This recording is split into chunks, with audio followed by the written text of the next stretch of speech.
จาติว่าเป็นน้ำก็ลังว่าบัลลอนเขียมปลา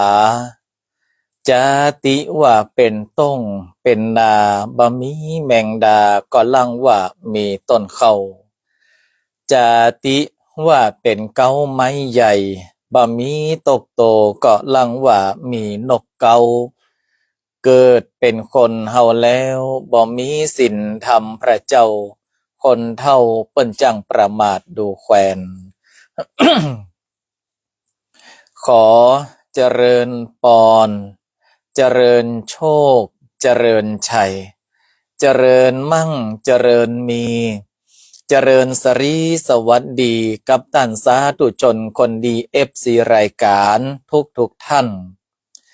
มาพระมาแล้วหนา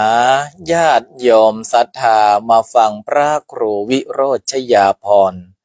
กับรายการธรรมะนึ่งกำลังใจสไตล์ล้านนาโดยอาตมาพระครูวิโรจน์ชยาภรณ์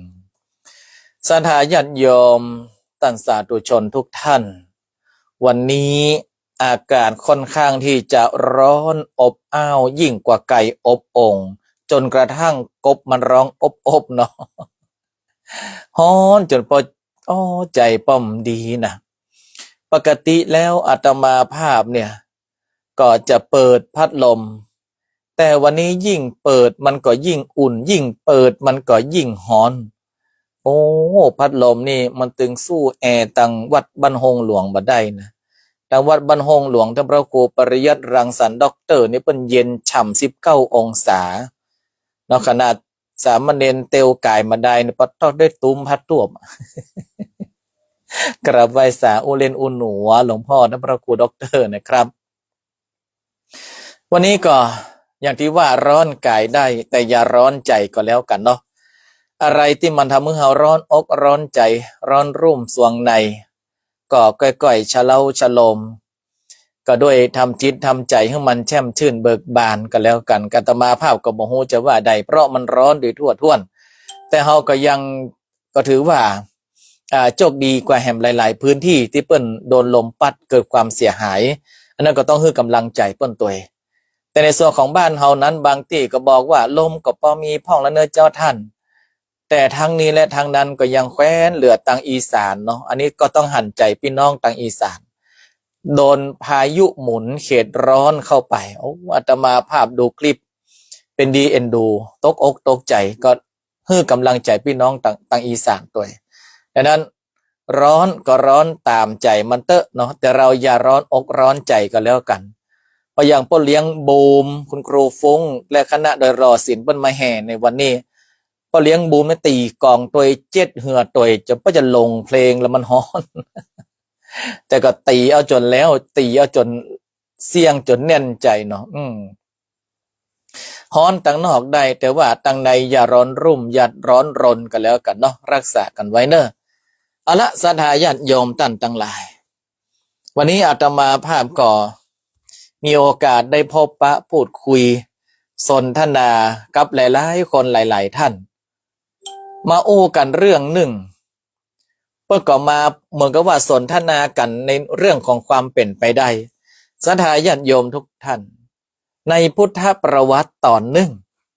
เนาะอันนี้ตอนที่สำคัญเลยนะพุทธประวัติตอนนี้นะก็คือตอนที่องค์พระสัมมาสัมพุทธเจ้าของเฮานั้นเนี่ยกำลังบำเพ็ญเพียรแล้วก็ตั้งพญามารเนาะชื่อว่าพญาวสวดีมารเนี่ย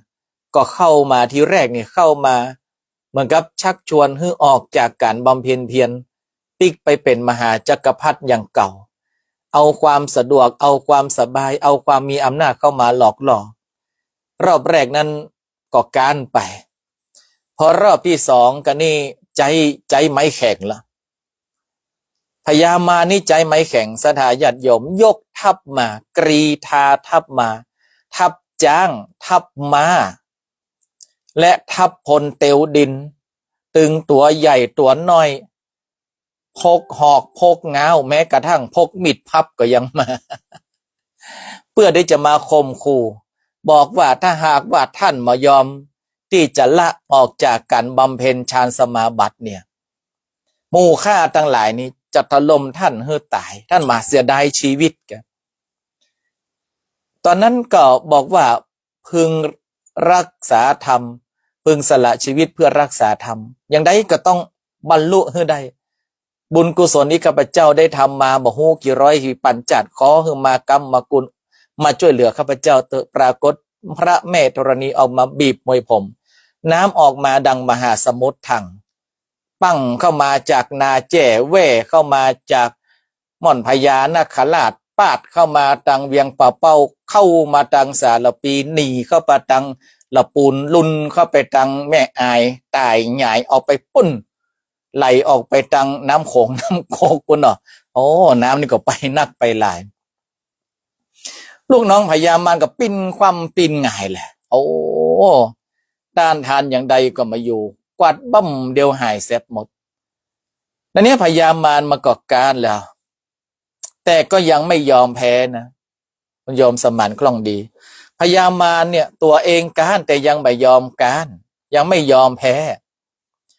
ส่งลูกสาว3 คนมาอันนี้คือประเด็นที่ทบเถียงกันนะเจ้าก็ว่าเจ้าทบเถียงกันกลมใจเพื่อห้องว่าแลกเปลี่ยนความรู้กันในเรื่องของลูกสาวพญามารถามว่าลูกสาวพญามารมันมีแต่บัดแต่อาตมาภาคก็บอกว่าปะฮู้เกิดบัดตันอีเนาะ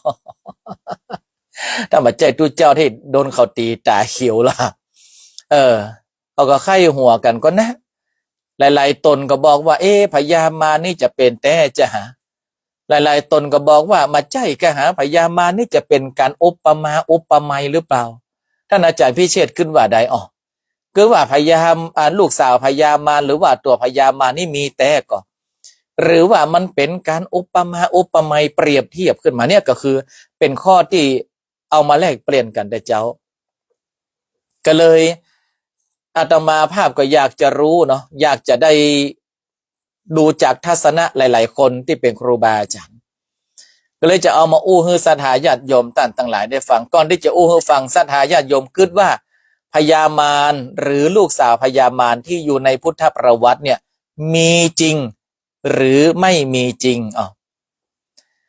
หรือว่ามันเป็นการเปรียบเปรยเปรียบเทียบมาได้อันนี้เอาความคิดของเฮาต่างหลายก่อนนะมีตัวแท้นะหรือว่ามันมีการเปรียบเปรยว่าเป็นตัวแทนของธรรมะข้อนั้นธรรมะข้อนี้เนาะเอามาแลกเปลี่ยนกันเรายมอามเนาะโอ้แม่พิชยาวงพมิตรแม่หทัยทิพย์อินอ้ายมาแล้วแม่สุแก้วคำอ้วนแม่ไหวปาพินีแม่คำน้อยแม่แจ่มยมพยงอินทเนียจะมีแต่ว่าพระอาจารย์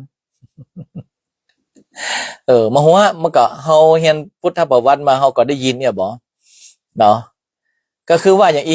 ในขณะที่ศรัทธาญาติโยมได้แสดงความคิดเห็นเนี่ยมาฟังนี่ก่อนอาตมาภาพก็ไปนั่งเสาะวัดแตะมาแตะแตะมาแตะแตะมาแตะจนมาอยู่ในเพจเป็นเรื่องชื่อว่านิมมโลเนี่ย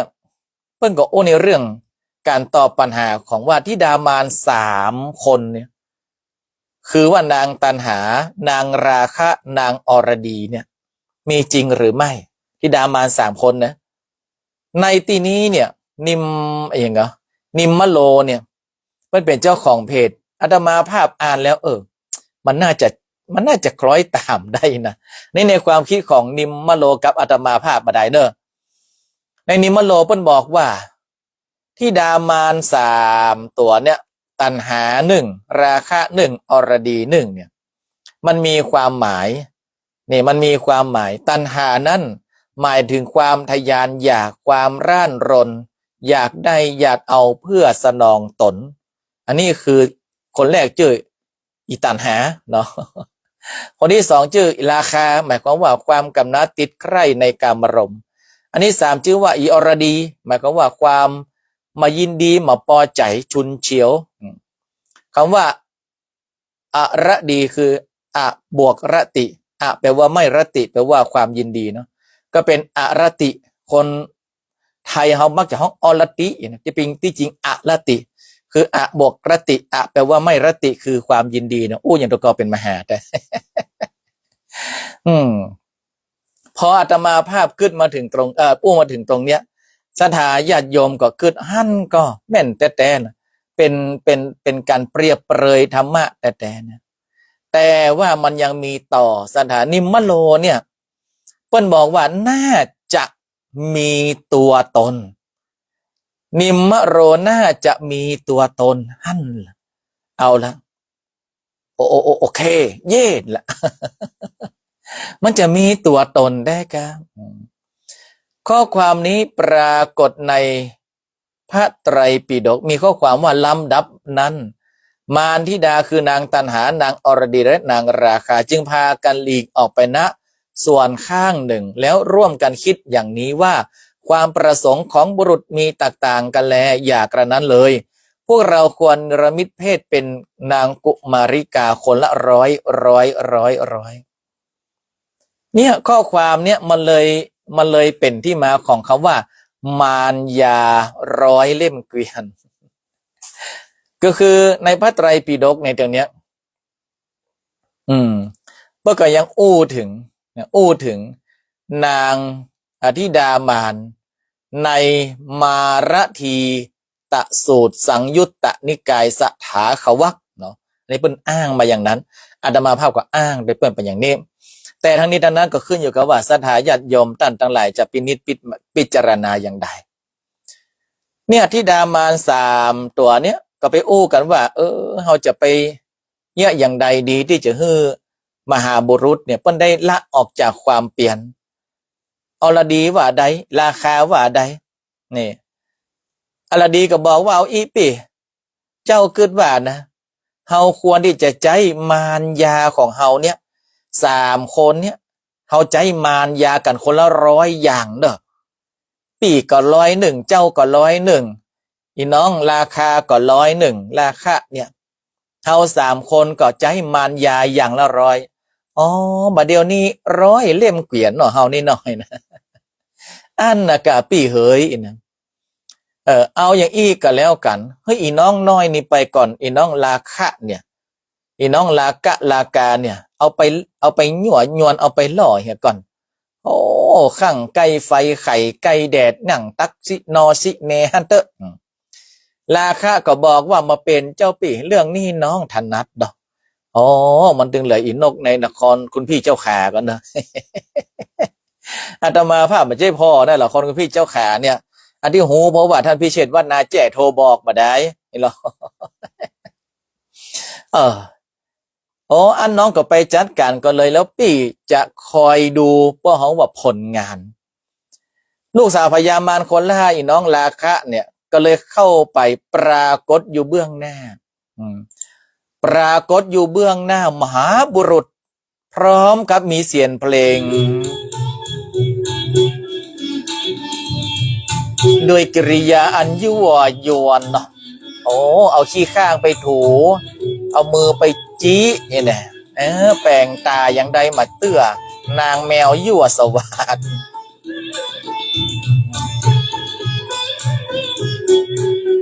กลิ่นหอมเอามาใส่เพื่อที่จะยั่วยวนมหาบุรุษเต้นแล้วเต้นแหมถ้าเป็นอาจารย์บุญเพลินนี่มาเหลือละถ้าเป็นอาจารย์บุญเพลินนี่มาเหลือแล้วมาใช่มาเหลืออย่างโดนผู้ช่วยจัดการแล้วมันเนี้ยกระดูกไฮปลาลุดแหมข้างวันนั้นเต้นว่าอีน้องลากานี่นะเต้นจะพอเจ็บเอวเกี่ยวจะพอกินขาหมดมหาบุรุษก็ยังแบบมีปฏิกิริยาตอบรับบ่ไหวบัติงมายังสักยังประดุดดังว่าต้นไม้และต้นฟืนอิดละมาเอาละปิกเข้าไปหาปี่อันตันหากับนางอลดีนี่ก็ถามว่าเป็นได้พ่องอีน้องลากาบอกว่าเจ้านี่นะฟ้อนเต้นอย่างใดก็ได้ยั่วยวนอย่างใดก็ได้ปี่เหยเกี่ยวปะกินแอวข้าเจ้ามหาบุรุษมาไวมาติ้งมาแม้กระทั่งมืนตาพ่อข้าเจ้าขนาดเอาไปชวาดจัดใกล้ไหนเนาะขณะเอาไปชวาดจัดไก่นะมันยังบัดดิ้นบัดตวงได้พี่เอ๋ยน้องตึงยอมกัน อ๋ออีน้องลากาผสมราคาแต่สูนี่นะเอาอย่างอีกะเดียวเอาฮื้อตังปี่ใหญ่อีปี่ตันหาเนี่ยเข้าไปอืมพอแล้วพอชั้นเชิงของปี่ตันหาเนอะนางลากาเนอะตันหาปี่ใหญ่ก็ลุกมาบอกว่าอ๋อปี่ก็คือว่ามาถึงมือปี่แล้วอีเอาอีกันแล้วกันฮื้อสู่เขาพ่อปี่เนอะสู่เขาพ่อปี่ว่าแล้วนางตันหาก็เตวเข้าไปแล้ว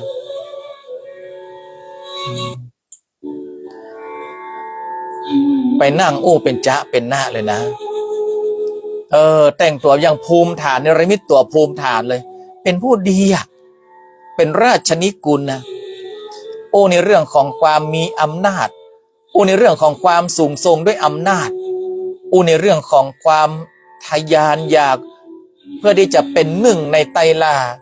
โอ้พยายามที่จะบอกมหาบุรุษตั้งหลายตั้งปวงว่าเนี่ยการได้ยศถาบรรดาศักดิ์การได้ยศตำแหน่งจะทำให้เรานั้นมันมีฐานะที่สูงส่งขึ้นคือหลอกล่อให้ลงอยู่ในยศถาบรรดาศักดิ์ลงอยู่ในคำสรรเสริญเยินยอต่างๆนี่ตัวปี่ตันหานี่นะมันใจวิธีนี้หรอเป่าหูโผอย่างใดก็แล้วโอ้จนน้ำลายปล่อยแห้งเป็นชั่วโมงป่ายอย่าคอแห้งเป็นพงเนี่ยแม่เนื้อยงอย่าก็ขอน้ำกินหน่อยอย่างเนาะนี่ต้องฮืออาจารย์บุญเพลินเมื่อห้องนะปีกไปล่ะปี้เป็นได้พ่องสองพี่น้องนั้นถามมาไวโอ้ยังได้ก่อนแล้วยกยังได้ก่อนแล้วเอาไอ้ยังมาล่อก่อนแล้วมันตึงมันดิ้นมาตวงกูตึงการแต่อ๋อไอ้ปี้กับอีน้องนี่มามีลากาเดี๋ยวข้าเจ้าจะไปจัดการนางอรดีนางคนกลางนี่เข้าไปพบแต่งเป็นพ่อแง่แม่งอนหรอแต่งเป็นพ่อแง่แม่งอนสถาญาติโยมทั้งหลายทำเป็นงอนเปิ้นอ๋ออันนี้กะมหาบุรุษนี่หรออันนี้กะมหาบุรุษแปลว่าไผไปไผมานี่หันเปิ้นชื่นเปิ้นชอบก็ตึงไม่ยอมที่จะอู้กับไผเนาะโอ้ขอให้อยู่ไปเตอะขอให้อยู่คนเดียวอีโลกมันพยายามที่จะยั่วยุนะนางอรดีนะยั่วยุอย่างยั่วยุเฮือเกิดความใจอ่อนตั้งทำเป็นพ่อแง่แม่งอนขึ้นมานี่ทำเป็นพ่อแง่แม่งอนเฮือเกิดความใจอ่อนโอ้ยศรัทธาญาติโยมเฮาต่างหลายเรามาเกิดว่าสิ่งต่างๆเหล่านี้ทั้งยั่วยวนก็แล้วมาพยายามที่จะเอามาให้เกิดความหลงในยศถาบรรดาศักดิ์ก็แล้วจนทั้งว่าพ่อแง่แม่งอนก็แล้วเนาะที่จะจองควันไม่เห็นหน้าน้องเนี่ยที่ดาของพญามารทั้งสามคนเนี่ยคือนางตันหานางอรดีและนางราคาทำทุกวิถีทางมาว่าจะร้อยเล่ลีลาขนาดไหนก็ตามมหาบุรุษของเราเนี่ยก็ยังมาสะดึงตึงตวงเพราะว่าในพระไตรปิฎกบอกว่าหลังจากตรัสรู้แล้วจิตของพระพุทธองค์ย่อมบริสุทธิ์ปราศจากตัณหาราคะและอคติทั้งปวงมาทำไมยั่วยวนมาต้องเอาอย่างสักอย่างทีนี้ในนิมโลเนี่ยปกติประเด็นมาอย่างนี้ตีประเด็นมาอย่างนี้พระอาจารย์กฤษนิมโลก็ได้บอกว่าในความคิดของพระอาจารย์กฤษนี่นะคิดว่าในความเป็นไปได้ที่วิเคราะห์จากพระไตรปิฎกแล้วก็วิเคราะห์จาก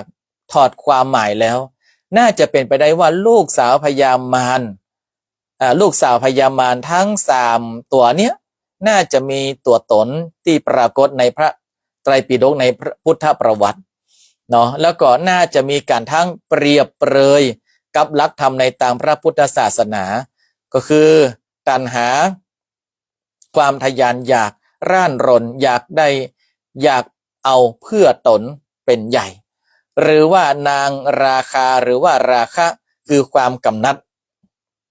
ติดใกล้ในกามารมณ์ และนางอรติหรือว่านางอรดีคือความมีความไม่ยินดีไม่พอใจคือความอิจฉาตาร้อนมายินดีกับเปิ้นได้ดีถึงมายินดีถึงมาพอใจในสิ่งที่ตนมีถึงมายินดีในสิ่งที่ตนได้สักอย่างเนี่ยก็เพราะว่าอารติมันมาจากคำว่าอะแปลว่าไม่บวกกรติแปลว่าความยินดีเมื่ออะบวกกรติก็แปลว่าไม่ยินดีมาพอใจมายินดีนะอันนี้คือในสิ่งที่อาตมาภาพได้มีการแลกเปลี่ยนความคิดเห็นในระหว่างที่ไปประชุมที่ว่าพระพุทธบาทตากผ้าเนาะตุเจ้ามาโอ้กันก็จะเรื่องเนี้ยว่ามันจะมีแต่มาแต่หาเพราะว่าแฮมตันนะเปิ้นเป็นครูที่ไปสอนในโรงเรียนแล้วนักเรียนถามมาเปิ้นก็ตอบมาได้ก็เลยเอามาโอ้กันอาตมาภาพก็เลยมาโอ้ให้ท่านทั้งหลายฟังทั้งนี้และทางนั้นศรัทธาญาติโยมธิดาของพญามารทั้งสามเนี่ยถ้าว่าเปรียบเป็นข้อคิดข้อธรรมจริงๆปัจจุบันมันก็ยังอยู่นะคนที่ทยานอยากก็ยังมีคนที่ร่านรนก็ยังมีหรือว่าคนที่มายินดีในตนได้มาพอใจในตนมีก็ยังมีเขาก็จะหันเนี่ยโดนเกาะกลุ่มมาอย่างเนี้ยมาโดยตลอดเนาะดังนั้นสิ่งที่เราควรทำคืออย่างคือการรู้เท่าทันทำไมอาตมาภาพถึงบอกว่าการรู้เท่าทันนี่มันดีเพราะถ้าหากว่าเรารู้เท่าทันว่าเราโดนธิดาพญามารตัวไหนเข้ามาเกาะกลุ่มเนี่ยก็พยายามที่จะทำตัวของเรานั้นคือห่างจากธิดาพญามารนั่นเหียเราเหมือนมหาบุรุษอาจจะมาเต้าเปิ้นเด็กเขาก็ห่างเปิ้นถอยห่างไปนิดอีกนิดนั่นแหละนะห่างอีกสักนิดอีกนิดนั่นแหละเนาะมันเกิดทำให้เรานั้นก็จะมีความสุขนักขึ้นเนาะเฮาบ่มีความทะเยอทะยานอยากอย่างก็เพราะว่าความทะยานอยากมันก็ปิกมากดดันตัวเก่าแม้กระทั่งความร่านรนก็เป็นไฟเผาตัวเก่าหรือความมายินดีในตนได้มาพอใจในตนมีก็จะทำให้เฮาเกิดความอยากมามีที่สิ้นสุดเมื่อความอยากมามีที่สิ้นสุดศรัทธาญาติโยมทั้งหลายเฮาก็จะเป็นทุกข์อยู่อย่างนั้นนะเหมือนเฮาอยากกินน้ำนะของกินหน้าฮ้อนลำที่สุดก็คือน้ำนั่นนะอาตมาภาพก็วันนี้ขี่ข้าวขาบเดียวก็ได้แต่น้ำนี่ตึงบ่ขาดนะน้ำตึงบ่ขาดบึดกินเดียวก็กินบึดก็กินเดียวก็กินจนมาเตอะเหี่ยวประสายกินน้ำนะแต่ถ้าเรายังมีความอยากอยู่มันก็พอใจอดใจไม่ได้ถึงลุกไปกินแหมเนี่ยทั้งที่มันกัดตองแล้วนะมันก็ตุกกัดตองกับปอมันตุกอยากน้ำกับปอมันอันนี้ก็เอามาโอ้มาจากศรัทธาญาติโยมตั้งทั้งหลายก็เอาไว้เนาะหลายๆคนบอกว่าลุงใจกับไอ้แซมบ่มากับเจ้าวันนี้ลุงใจกับไอ้แซมยังบ่มาเด้อเนาะยังบ่มาเด้อยังบ่มาเด้อลุงใจกับไอ้แซมเพราะว่าอากาศมันร้อน อากาศมันร้อนเนาะเปิดพัดลมก็บ่ได้ฮะถ้าเปิดพัดลมก็เสี่ยงจะเข้าไม้อากาศมันร้อนเนาะก็อันนี้ปิดพัดลมนี่อันนี้อุณหภูมิภายในนี่บน50 องศาบนนั้นเนาะ